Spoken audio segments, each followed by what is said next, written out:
This is Rudkowski in Minnesota with William A. Johnson, who's running for state rep in Iowa. Now, William actually did the impossible but very amazing task of actually joining together Occupy Wall Street and the Tea Party. How the hell did you manage that?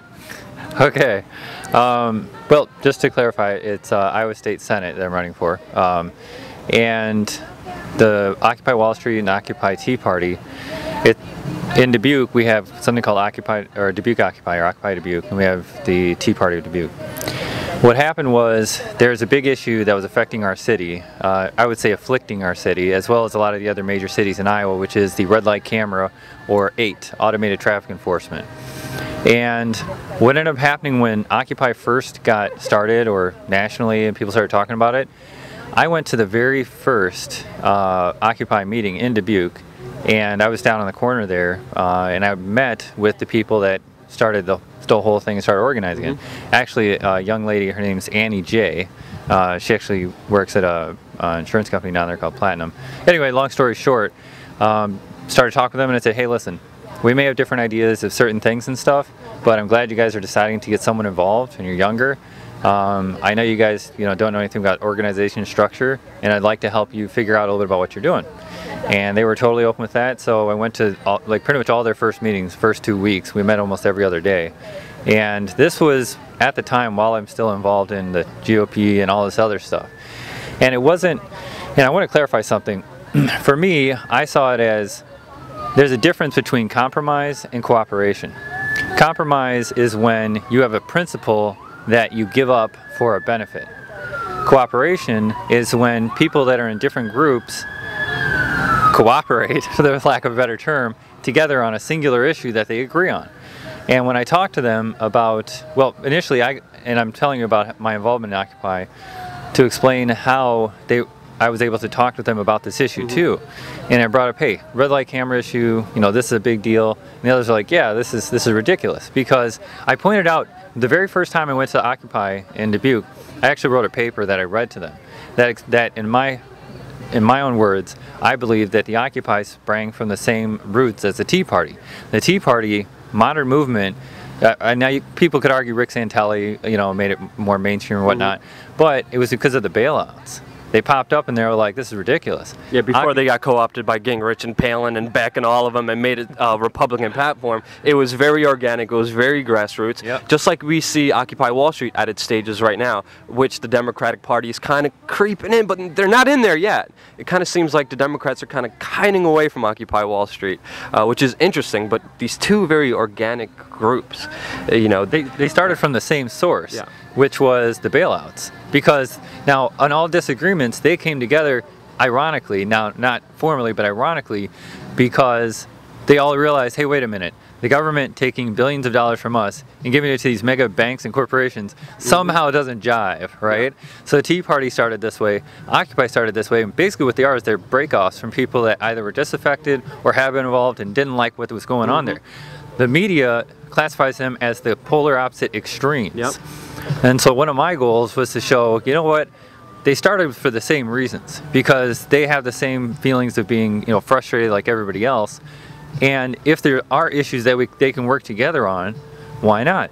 So I approached, quite a few of them about this camera issue, and Annie J and others were very helpful. And we literally sat down together in the city council chamber, formal Occupy, formal Tea Party, and the very first meeting I ever went to, the city council, about 9 months ago, I went in there to speak about the red light camera issue because it was on the agenda. I get up there, they're all there with their signs, and I asked them to keep them in their laps, if they let us speak, then we could speak. If they didn't, then the signs were going to go up. I went up there, and I was pretty sure they'd let us speak, or let me speak, because it was my first meeting. I go up there, and here's what the mayor has to say. I say, request to be acknowledged, because apparently you have to request to be acknowledged for freedom of speech in your own city council chambers. And he says, oh, there will be no speech, this is not a controversial issue. And I said, excuse me? He's like, I don't see why everybody's so upset. And he's saying all this, and this is on public access, right?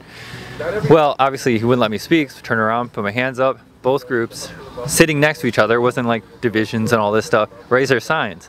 Now the interesting thing is, partisanly speaking, most people on city council were of the Democratic persuasion. When that quote-unquote left cover fire, as they want to call it, was taken away from them, they realized this is a totally transpartisan issue, and that the most extreme quote-unquote of groups can come together against creeping statism, which is what they totally agree on. Then it was a big signal. And so I think that was one of the reasons why last week the city council voted 7-0 to table indefinitely automated traffic enforcement, because everybody was starting to be, it was becoming a populism issue. So this merger actually took down those big brother red light ticketing cameras.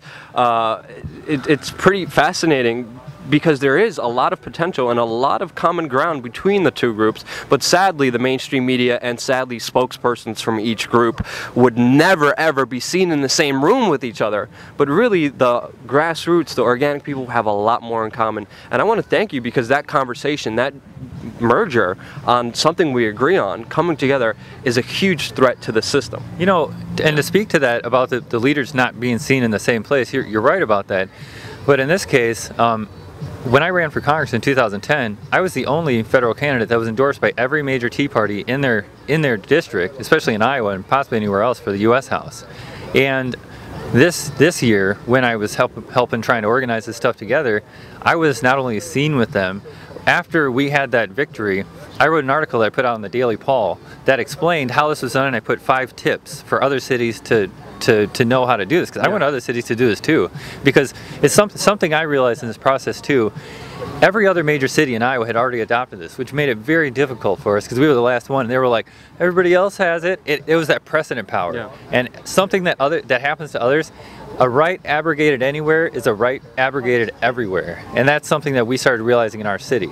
And so I hope that others, when they look at what's going on, where I'm readily identified with the Tea Party, I'm also now readily identified with Occupy people. Even though there are still people at the top of those, quote unquote top of those, the older generation, that have a real hard time with the others, no matter what. I mean, I was removed from their Facebook page by one of the admins simply because I'm running for an office, and I'm running against somebody that is a Democrat.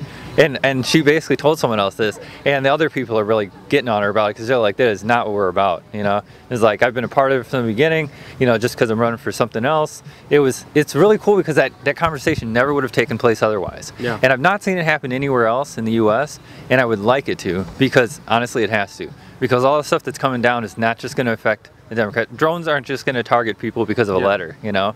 It's a very serious issue. I think by us coming together, we could achieve a lot more. I think there's a lot more common ground, and I want to thank you for your courage, for reaching out to the opposite side, actually working with them, and for your success about taking those red light cameras.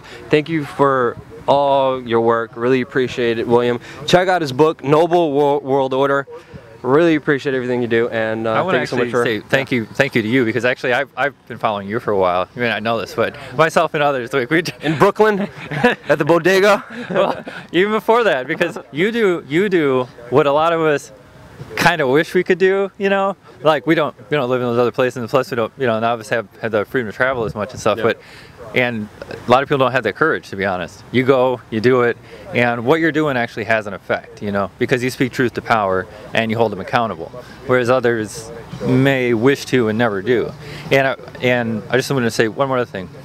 The title of the book might be deceiving. It says Noble World Order. Now, that is not to be confused. That is not to be clarification. Yes, very much so. He's not calling for a world government. Yeah, if you look at the picture on the front, okay, it's the globe, right, with fire underneath it, but there's hands possibly protecting it, okay? It is not calling for a new world order, okay? What happens in our movement is when the other side, what I consider the evil side, puts something forward, we're always on the defense and saying we don't want X, Y, or Z. Well, why is it that we always have to say we don't want something? How about we say we want something? And so in my book I described what I personally believe to be a noble world order 10 years down the road, in a kind of a fictional statement but with fact, that what is a noble world order? Do people, you know, realize the non-aggression truth?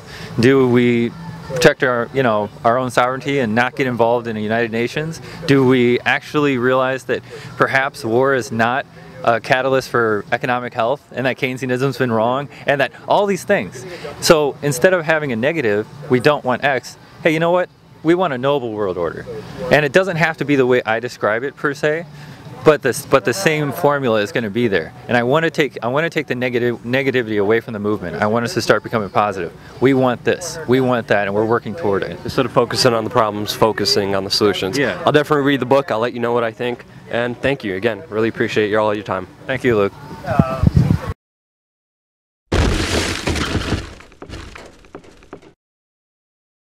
They told me on the phone you're not allowed. You could be across the street to film.